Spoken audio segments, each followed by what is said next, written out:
All right, so we went ahead and we're starting to load the first chamber. Drop the ball in there. This is the Wells Fargo pistol, the Uberti 1849. Ram that down as tight as you can get it, okay? Leave it indexed there. As a matter of fact, a lot of people actually leave that down. They'll leave that ramrod down so that the cylinder's not moving, okay? So this is the flask that came with this gun. This is actually a 10 grain spout, and this gun takes 10 to 15 grains. 15 grains, you're really cramming that bullet in to get it to seat.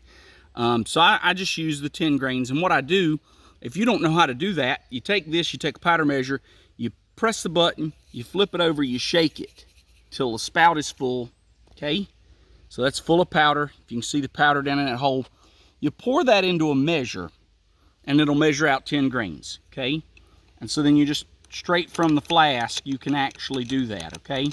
So if you don't want to fidget with a measure in the field, different flasks will have different size nozzles. Then we'll put a felt wad. So 10 grains of powder, a felt wad, our lead ball. We'll pull that up, rotate that around. I don't know how well you guys can see that on camera. And then ram it down nice and tight. That's 2, okay? Powder. Make sure you close your flask before you do this, or you're dumping who knows how much powder in there. So that's the only dangerous thing about doing it from the flask, is if you're not very, very careful, which you'll know real quick because you'll fill the whole cylinder with powder. Okay, felt wad, lead ball, raise up our rammer, and then seat that ball down on the powder. That's number 3, okay? It's a 5-shot pistol, so we're going to do this with all 5, okay? 10 grains of powder, okay?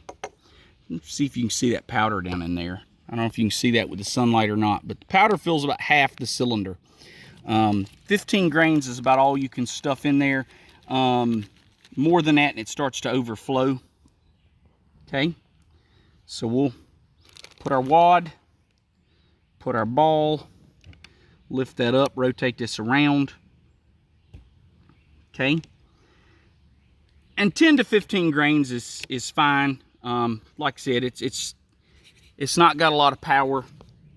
You see, it's quite an arduous loading process. This is why centerfire cartridges are so great. People say, oh, that's the greatest thing since sliced bread. No, it's the greatest thing since centerfire cartridges.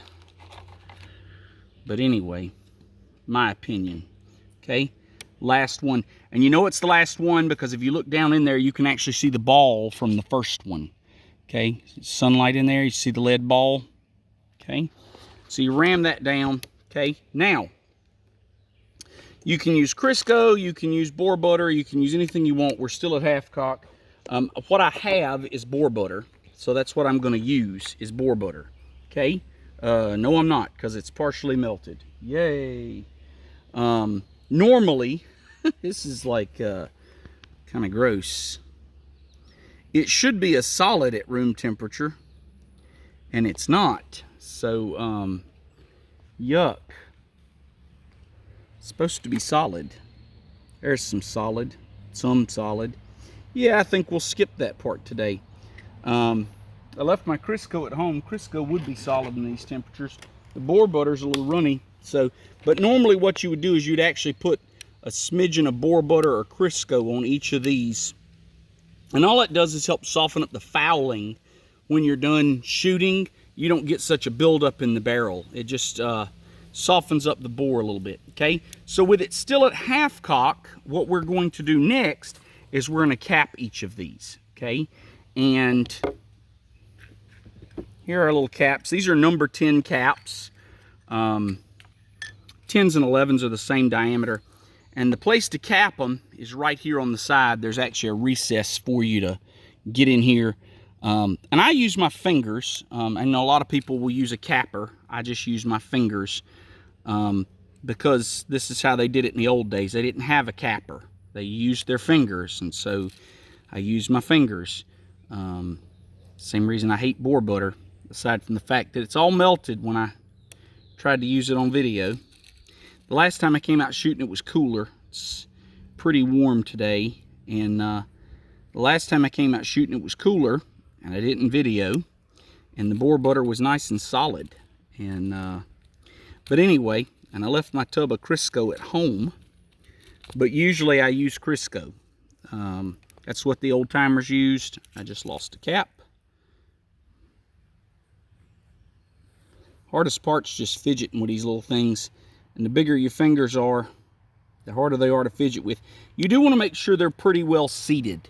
One of the reasons I like using my fingers are soft enough you can't accidentally set off a cap. So all 5 of these are capped now. This gun is loaded, it is ready to fire, and we definitely want to make sure it stays pointed in a safe direction, okay?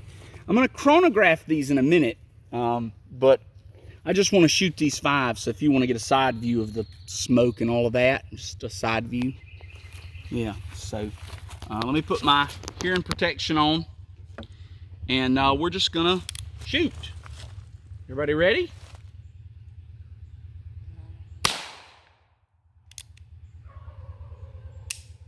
Uh-oh.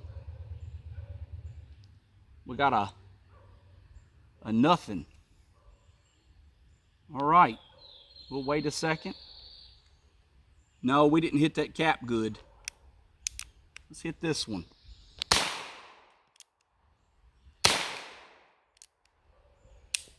And it didn't hit that cap good. And we'll wait. And the reason we wait is because if that cap was to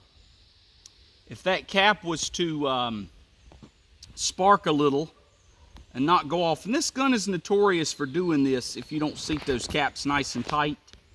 And I did not seat those caps nice and tight, I don't think. So this one has been fired. This one was my first dud. And it went dud again. Okay. Fun. So the beauty of muzzle loaders, it's when this kind of thing happens. So we'll wait just a few seconds. I always like to kind of wait 15-20 seconds. If you've never heard of a hang fire, if you've got a muzzle loader, that cap sparks but it doesn't go off right away. They are common with muzzle loaders. I'm going to put it at half cock. I'm going to find my other unfired cap. And if you want to come up here, get a top view. A fired cap is blackened, and then the one that didn't go bang is still shiny, okay? And so you can see, and we'll try this one again. Nothing. Click, okay? So usually when I've tried those two and gotten no result, and again, I'll stand here and wait and make sure it's not a hang fire, what I'll do is I'll recap them. These caps are quite old. They came with the gun. They're made in Italy. They don't have a date on them unless it's on the bottom. I haven't really looked, but they're quite old. So I don't know how reliable they are. So we'll go in here, we'll uncap these 2, and usually you need like a flathead screwdriver or a pocket knife to pry these off. So go ahead and pause the video. We'll get these off, and we'll shoot it some more once we get these off. So finally got this thing to go off, and the issue is it wasn't setting the caps off on those 2 nipples. We actually tried refiring multiple caps, and I switched to some Remingtons, number 10 Remingtons. These are much newer. I don't know how old those are, but they weren't going bang, and we're just going to dry fire a cap on each cylinder before we try to load this thing up again. So let's just see if we get 5 pops.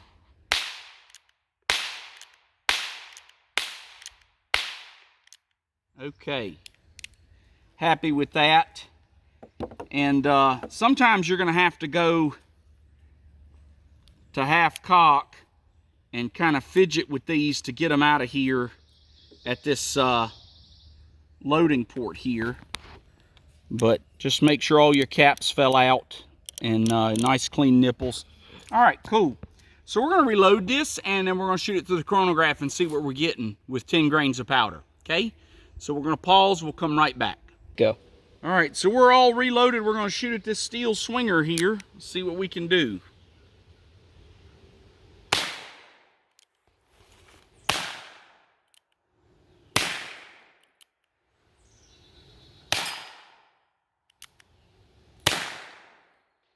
I think I went high on most of those, but that's okay.